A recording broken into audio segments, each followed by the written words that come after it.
तो क्या हाल चाल बच्चे लोग, जैसे कि आप सभी को मालूम था कि दिल्ली यूनिवर्सिटी की तरफ से मॉप अप राउंड आएगा। मैंने पहले ही आपको अपडेट दे दिया था, इन्फॉर्मेशन भी दे दी थी और आज ही आना था। तो लगभग 10:30 बजे करीब करीब ये यूनिवर्सिटी की तरफ से प्रेस रिलीज़ हुआ है। पूरा शेड्यूल आउट हो गया है, गाइडलाइंस आउट हो गई है रिगार्डिंग मॉप अप राउंड। आप परेशान थे कि भैया क्या आने वाला है, ठीक है। बेस्ड ऑन दिस आप क्या कर रहे थे, डिफरेंट डिफरेंट वीडियोस देख रहे थे जहाँ पे कोई ना कोई अपने तरीके से अपनी चीज़ें बता रहा था। तो मैं वेट कर रहा था ऑफिशियली आ जाए तो मैं आपको बता पाऊँ। चलिए, सबसे इम्पोर्टेंट चीज़ है कि आपको ये नोटिस मालूम होना चाहिए। लगभग रात के 1 बज रहे हैं, ठीक है, जब मैं वीडियो शूट कर रहा हूँ। तो आप इसको जब भी देख रहे हो, मॉर्निंग में देख रहे हो, सबसे पहले क्या करना है, इस नोटिस को डाउनलोड कर लेना। डाउनलोड के लिए डिस्क्रिप्शन में गूगल ड्राइव का लिंक देता हूँ, वहाँ से सीधा डाउनलोड कर लो, आराम रहेगा आपके लिए। क्या क्या चीज़ें आपको जाननी ज़रूरी है, सबसे पहली बात, अब एक एक करके बात करते हैं, बहुत सारी चीज़ें इसमें बतानी है। सबसे पहले बात करते हैं, देखिए जो प्रेस रिलीज़ हुई है रिगार्डिंग जो मॉप अप राउंड है, स्पॉट राउंड नहीं आ रहा है, उसमें सिर्फ क्लास 12th के मार्क्स के बेस पे एडमिशन होगा, नॉट सीयूटी, इसलिए पहले ही वहाँ पे लिखा हुआ है। सीयूटी के मार्क्स के बेसिस पे नहीं हो रहा है। अच्छा, उसके बाद अगर हम बात करेंगे तो आगे सारी चीज़ें में चलते हैं। एकेडमिक क्वालिफिकेशन में कोई भी बच्चा क्लास 12th पास होना चाहिए और इक्विवेलेंट एग्ज़ाम के साथ पास होना चाहिए। इक्विवेलेंट का मतलब क्या, देखो इक्विवेलेंट का मतलब कई ऐसे डिप्लोमास एग्ज़ाम होते हैं जो क्लास 12th के बराबर होते हैं, ठीक है। अगर उस बच्चे को भी यूजी डिग्री करना है, ठीक है, तो जैसे कि पॉलिटेक्निक के कोर्स होते हैं 4 साल की डिग्री के बाद, उनका क्या कहता है, डिप्लोमा 12th के बराबर उनको माना जाता है। तो इन डेट केस आप उसमें भी एलिजिबल हो, आप दिल्ली यूनिवर्सिटी में अप्लाई कर सकते हो मॉप अप राउंड में। अब बात करते हैं क्या क्या चीज़ें आपको जाननी ज़रूरी है। यहाँ पे जितनी भी इन्फॉर्मेशन है ऑलरेडी उनमें काम की इन्फॉर्मेशन में लिख रखा हूँ, ठीक है, लिख रखा हो तो आप सुन लो। सबसे पहली बात, जो आपकी वेकेंट सीट की लिस्ट आएगी वो due.admission.ud की वेबसाइट पे आएगा, आप वहाँ पे जाके चेक कर लीजिएगा। कॉलेज वाइज भी आएगी, कोर्स वाइज भी आएगी वेकेंट सीट, ताकि आपको पता चले कि किस कॉलेज में किस कोर्स में कितनी सीट खाली है, किस कैटेगरी में, ठीक है। कैटेगरी यहाँ पे होगी आपकी general, SC ST EWS OBC PWD candidate, and उसके अलावा ना ही CW होगा, ना ही सुपर न्यूमरेसी, और कोई भी कोटा नहीं चलेगा, यहाँ पे कुछ भी नहीं चलेगा। CSS पोर्टल के आप अगर देखिए कोई भी बच्चा यहाँ पे, जैसे आप सेकंड राउंड पढ़ेंगे, सेकंड से पहले मैं आपको चीज़ें समझा दूँ। देखो कल आपका उससे पहले भी मैं क्या करूँ, सबसे पहले इंपॉर्टेंट डेट्स को आपको बता दूँ। देखो इंपॉर्टेंट डेट्स को अगर ध्यान से देखोगे तो सुन लो। 4 सितंबर यानी कल शाम के 5 बजे आपका क्या होगा, दिल्ली यूनिवर्सिटी वेकेंट सीट की लिस्ट जारी कर देगा पोर्टल पे, ठीक है, admission.uad.ac.in पे, वहाँ पे आपको दिख जाएगी, वहाँ से आप PDF डाउनलोड कर लेना। बेस्ड ऑन दैट PDF आपको क्या करना पड़ेगा, आपको डिफरेंट डिफरेंट कॉलेज में अप्लाई करना पड़ेगा, डिफरेंट डिफरेंट कोर्सेज़ के लिए, ठीक है। तो ऐसा कोई सीधा तरीका नहीं है कि आप एक साथ कुछ कर सकते हो, आप मल्टीपल कॉलेज में अप्लाई कर सकते हो। कोई बच्चा चाहे तो सिर्फ 2 कॉलेज, कोई बच्चा चाहे तो 10 कॉलेज, कोई बच्चा चाहे तो 20 30 40 50 कितने भी कॉलेज में कर सकता है, एंड एक कॉलेज में मल्टीपल कोर्स के लिए भी अप्लाई कर सकता है। इसको अप्लाई करने के लिए लगभग आपको टाइम दिया गया है 7 सितंबर, ठीक है, शाम के 5 बजे से पहले पहले आपको ये करना पड़ेगा अप्लाई, जितने भी करना चाह रहे हो। जैसे ही अप्लाई हो जाएगा उसके बाद कॉलेज क्या करेगा, मेरिट लिस्ट निकालता है कि किसको, किस बच्चे को उस कॉलेज में एडमिशन हुआ है। अब वो एडमिशन होने की डेट है 8 से लेकर 11 तारीख। तो हो सकता है कि आपने 10 कॉलेज में अप्लाई कर रखा हो, मान के चलते फॉर हाइपोथेटिकल एग्जांपल, आपने 10 तारीख को 10 कॉलेज में अप्लाई कर रखा है, आपको 10 में सीट अलोकेट हो गई, ठीक है। तो ऐसा हो सकता है कि एक ही दिन 10 में अलोकेट हो जाए, 8 तारीख को 10 कॉलेज में अलोकेट हो जाए। ऐसा भी हो सकता है कि 8 तारीख को 5 में हुई, अगले 9 तारीख को अगले 5 में हुई, 11 तारीख को आते आते आपका ऐसे करते हुए एडमिशन हो जाएगा, मे बी एंड तक हो सकता है। तो हो सकता है कि आपको किसी कॉलेज में सीट 8 को मिल गई, आपने वो एक्सेप्ट करी, उसको फ़ी पेमेंट करा। फिर हो सकता है कि आपको कोई दूसरे कॉलेज में, बेटर कॉलेज में सीट वहाँ मिल गई, आपको वहाँ जाना है, तो आपको यहाँ से सीधा एडमिशन कैंसिल करना पड़ेगा। इसी बीच 8 से लेकर 11 के बीच में यहाँ पे कैंसिल करना पड़ेगा। 1 रुपया देने की ज़रूरत नहीं है कैंसिल करने के लिए। कैंसिल करो, वहाँ चले जाओ, वहाँ पे जितना भी अगर एक्स्ट्रा अमाउंट मांगा गया है आपकी फ़ीस से, अगर वहाँ की फ़ीस ज़्यादा है तो ज़्यादा सबमिट करो, नहीं है तो ऑटोमेटिकली एडजस्ट हो जाएगा, ठीक है। लास्ट डेट पेमेंट की, जिन भी बच्चों को पेमेंट करना होगा वो कितनी है, 13 सितंबर तक अपनी सीट को कंफर्म कराने के लिए, ठीक है। ये इंपॉर्टेंट डेट्स है। अब इंपॉर्टेंट डेट्स के बाद आता है इंपॉर्टेंट गाइडलाइंस। तो गाइडलाइंस को समझो। मॉप अप राउंड की जो भी क्या नाम है, सबसे पहले वेकेंट सीट की लिस्ट देख लेना। बेस्ड ऑन वेकेंट सीट आपको प्रेफरेंस लिस्ट बनाने का मौका दिया जाएगा। प्रेफरेंस लिस्ट बनाने का टाइम आपको मालूम है 2 दिन दिया गया। उसमें देखो क्या क्या चीज़ ध्यान रखना। सबसे पहली बात, जो बच्चा दिल्ली यूनिवर्सिटी के पोर्टल पे अभी तक रजिस्टर नहीं करा था, ठीक है, यहाँ पे अगर पढ़ेगा candidate who are not registered to the CSAS UG portal ये नंबर 3 पे आप देखोगे wish to participate in the, अगर वो मॉपअप राउंड में पार्टिसिपेट करना चाहता है तो पहले उसको मॉपअप राउंड में एक वन टाइम नॉन रिफंडेबल फ़ी सबमिट करना पड़ेगा। ये एक बेसिक रजिस्ट्रेशन फ़ी होगा और ये आपके लिए 1000 रुपीज़ लगेगा नॉन रिफंडेबल। अब इसके अलावा कोई फ़ीस लग रहा है? हाँ, हर बच्चे के लिए जो पोर्टल पे है या जो पोर्टल पे नहीं है, ठीक है, जो नहीं है वो 1000 रुपये दे के वापस पोर्टल पे आएगा।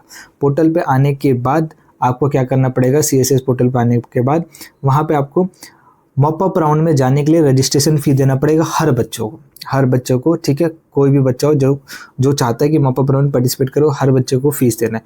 कितना फ़ीस देना है? जनरल, OBC, NCL, EWS को 250 रुपये देने हैं और SC, ST और PWBD कैंडिडेट को आपको 100 रुपीज़ देना है। उसके अलावा कोई दूसरी सुपर न्यूमरेसी कोटा नहीं है, ठीक है।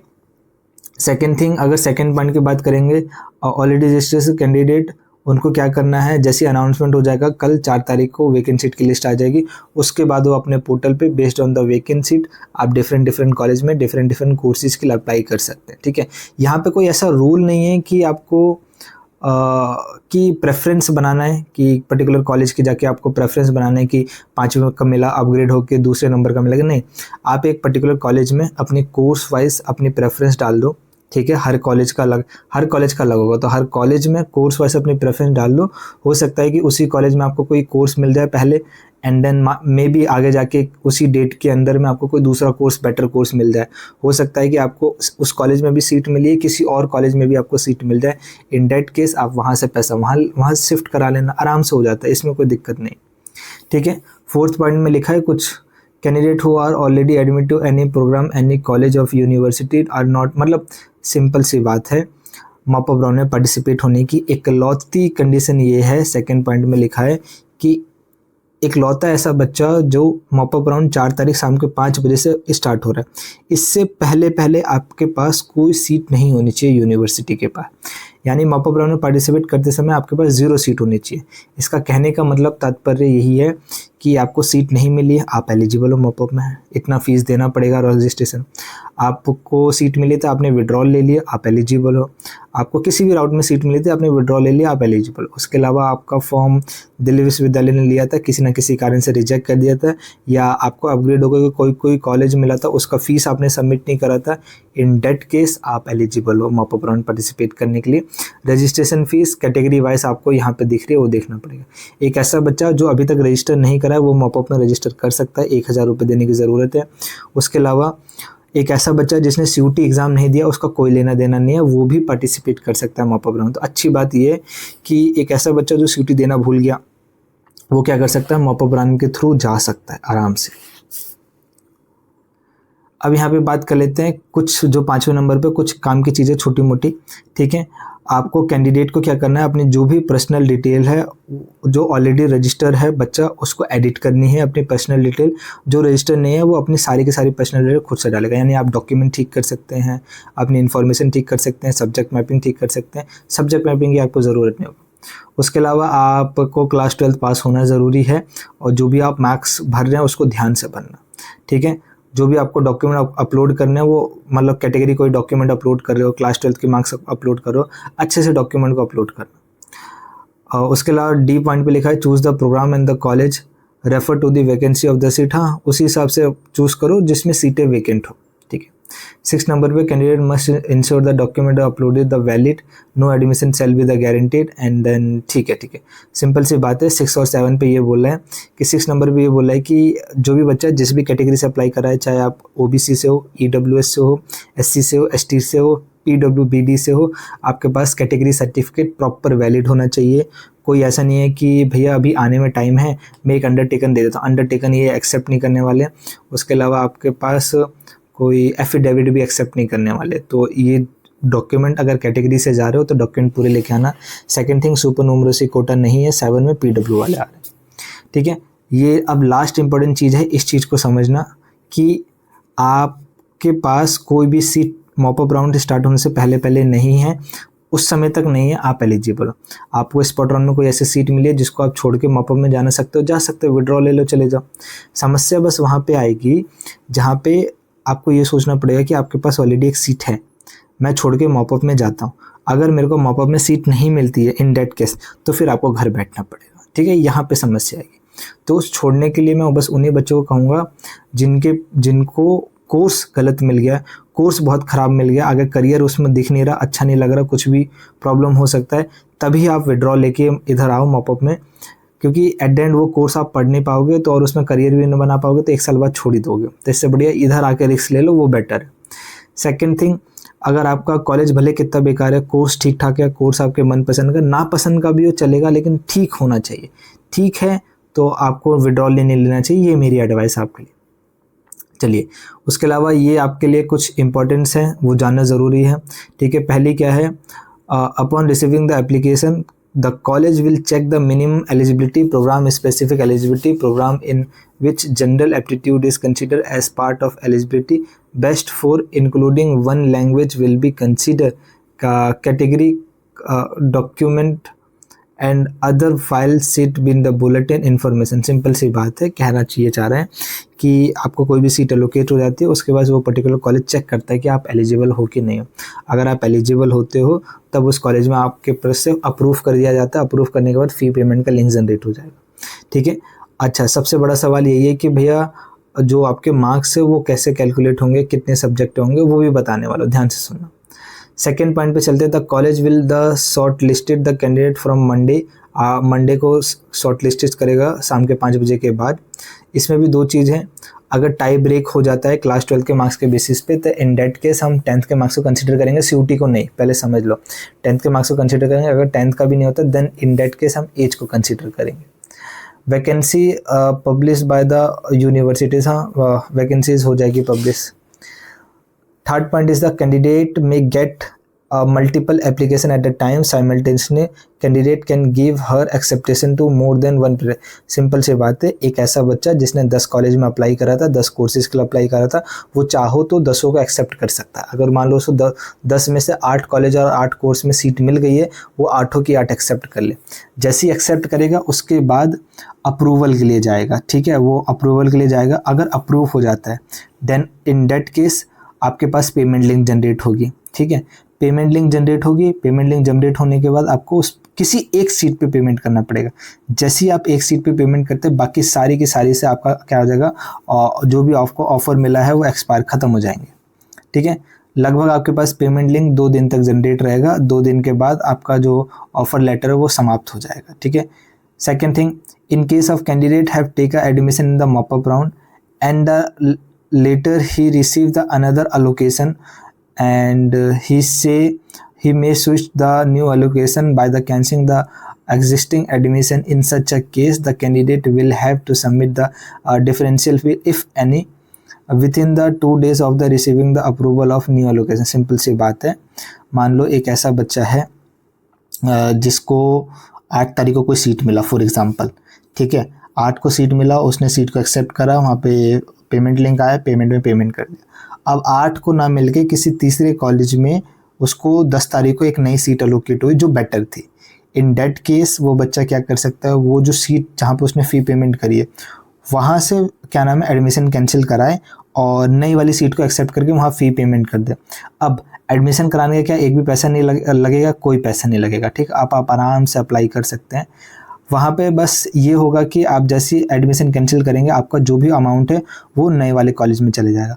नए वाले कॉलेज में जैसे ही चले जाता है तो अगर उस कॉलेज की फ़ीस कम होगी तो जितना भी आपका अमाउंट बच जाता है उसको आने में लगभग 20 से 25 दिन लगेगा, आपको कुछ करना नहीं पड़ेगा। उसके अलावा अगर मान लीजिए ज़्यादा होगी तो जो ज़्यादा अमाउंट है वो भरना पड़ेगा, 2000 5000 जितना भी ज़्यादा वो आपको भरना पड़ेगा। डेट्स इट, उसके अलावा आपको कुछ नहीं करना है। आगे चलते हैं। 6 point, at the time of the taking the admission the undertaker must be submitted by the candidate to the college that he is not admitted in college। Simple सी बात है, देखो मॉपअप का जो पोर्टल होता है ना, उस पर देखो CSS पोर्टल से सब कुछ होने वाला है, प्लस मॉपअप के पोर्टल से ये डाटा निकल पाता है कि इस बच्चे ने पहले से तो कहीं ड्यू में अप्लाई कर रखा है कि नहीं कर रखा।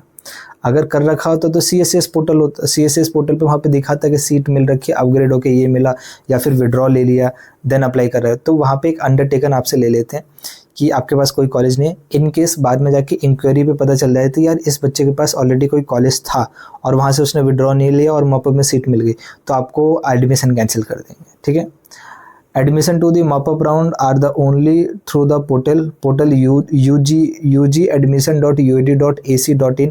सिर्फ इसी पोर्टल से आपका क्या जाएगा, मॉप अप में आप रजिस्टर कर पाएंगे। ठीक है, अब सबसे इम्पोर्टेंट जानकारी ये है कि भैया मार्क्स कैसे कैलकुलेट होंगे, वो सबसे बड़ा सवाल है। तो देखो अभी तो नहीं बता पाऊंगा, लेकिन कल मैं आपको डेफिनेटली बता पाऊंगा कि मार्क्स कैसे कैलकुलेट होंगे। क्यों कल की बात कर रहा हूँ, क्योंकि अभी मेरे को यूनिवर्सिटी ऑफ दिल्ली कल जाने दीजिए, जाता हूँ मैं, इन्फॉर्मेशन कलेक्ट करता हूँ, वहाँ से कंफर्म करता हूँ कि एक्चुअल में ये बेसिस क्या है, कैसे मार्क्स कैलकुलेट होने वाले हैं, कितनी सीटें बची हैं, ये सारी इन्फॉर्मेशन लाके मैं आपको कल देता हूँ। तो अब ये इन्फॉर्मेशन लाके कहाँ दूंगा, वीडियो में नहीं बताऊंगा, मतलब कोई वीडियो नहीं बनाने वाला, इसी के कमेंट बॉक्स में मैं कमेंट करके लिख के पूरा पिन कर दूंगा। तो इस वीडियो को देखने के बाद फिर एक बार कमेंट बॉक्स भी चेक कर लेना, पिन कमेंट को देख लेना। सेकंड थिंग, आप अब कितना मार्क्स का डिफरेंस आएगा भैया, कितने मार्क्स पे होगा, कितने मार्क्स पे नहीं होगा, उसके लिए मैं कहूँगा अभी किसी भी लोगों के पास डाटा नहीं है कि एक्चुअल में कितने बच्चे अप्लाई कर रहे हैं और उनके क्लास 12 के मार्क्स कितने ज़्यादा है, क्योंकि कोई नहीं जानता कितने ज़्यादा है। तो अगर मैं मान के चलता हूँ कि 20 से 25 हज़ार बच्चे अप्लाई कर रहे हैं, तो मेरे पास डाटा थोड़ा ना इतना, हम अज्यूम कर सकते हैं लेकिन एग्जैक्ट अज्यूम करना मुश्किल है। तो आपको बेसिकली करना क्या है, अगर आप कॉमर्स स्ट्रीम से हो, आप बीकॉम को टारगेट करके चलो, आप 85% से ज़्यादा हो, general OBC EWS, in that case आप अच्छे हो, सेफ हो। ठीक है, अगर कम हो 84 83, इसका ये मतलब नहीं कि आपका एडमिशन होगा, मे भी हो जाए। और इसका ये भी मतलब नहीं है कि परवीन भैया ने बोला है कि 85 इज़ द मिनिमम, वहाँ पे तो एडमिशन हो जाएगा, तो होना चाहिए, ज़रूरी नहीं है, क्या पता 87 पे भी ना हो रहा, होने का कुछ भी हो सकता है। मैं बस एक अजम्पशन आपको दे रहा हूँ। तो 85% इज़ फॉर कॉमर्स। देन अगर हम बात करेंगे आगे जाके आर्ट्स स्टूडेंट्स के लिए, फॉर ऑनर्स कोर्सेज 80+, फॉर क्या नाम है प्रोग्राम कोर्सेज, डिपेंड करता है प्रोग्राम कौन सा है। अगर मीडियम प्रोग्राम की बात करेंगे, मीडियम से डिमांडिंग, इन डेट केस वहाँ पे आपका लगभग मोर देन 75% होना चाहिए। अगर लेस डिमांडिंग कोर्स है तो मोर देन 70% या 65% होना चाहिए, तभी आपका कुछ हो पाएगा। Second thing, for science student PCM में स्कोर थोड़ा कम रहता है, कोर्सेज ज़्यादा है, plus physical science with chemistry में सीटें ज़्यादा रहती हैं in that case. In that case की मान लीजिए आप पीसीएम स्टूडेंट्स है, तो पीसीएम में थोड़ा कट ऑफ ज़्यादा कम रहेगा। आप 80% से ज़्यादा हैं तो आप सेफ़ हैं, 80 से कम हैं तो भी ठीक है, लेकिन अगर ज़्यादा ही डिफरेंस है तो समस्या होगा। ठीक है, PCB students is more than 82-83%। And if I talking about the हो गया, सबका हो गया। ठीक है, तो कैसे पता चलेगा भैया कितना कट ऑफ जाएगा, मैं कुछ अजम्पशंस कर सकता हूँ, कुछ डाटा निकाल सकता हूँ, उसके लिए पोल कर देता हूँ, पोल में अपना अपना वोट देना, ताकि आप मेरे को पता चल जाएगी कि कितने बच्चे किस कैटेगरी से और कितने मार्क्स के रेंज में आ रहे हैं। ठीक है, तो ये आपका डिसाइड करने में बड़ा बेनिफिट रहेगा कि हाँ बच्चों को कितनी जल्दी एडमिशन मॉप अप राउंड में मिल पाएगा, किन किन बच्चों को मिल पाएगा, किन किन बच्चों को कहीं और फिगर आउट करना चाहिए। ठीक है, बाकी कोई डाउट होगा कमेंट बॉक्स ओपन है, कमेंट करना, वीडियो को लाइक, चैनल को सब्सक्राइब रखो, बेल आइकन को हिट रखो और वीडियो को शेयर कर देना। ठीक है, stay connected with the industry for due के लिए इनसाइड नॉलेज, इनसाइड अपडेट, और क्या नाम है आपका बीएचयू के लिए भी। ठीक है, तो चैनल को सब्सक्राइब रख लो, इंस्टाग्राम पे फॉलो कर सकते हो, डिस्क्रिप्शन में लिंक है, और कोई भी डाउट है आप मेरे को इंस्टाग्राम पे बता देना, मैं कोशिश करूँगा जल्द से जल्द आपको सॉल्व कर दूँ। ठीक है, बाकी स्वस्थ रहो, मस्त रहो, टेंशन लेने की ज़रूरत नहीं है। अब जो भी चीज़ होगा आपका क्लास 12 के मार्क्स के बेसिस पे ही होने वाला है।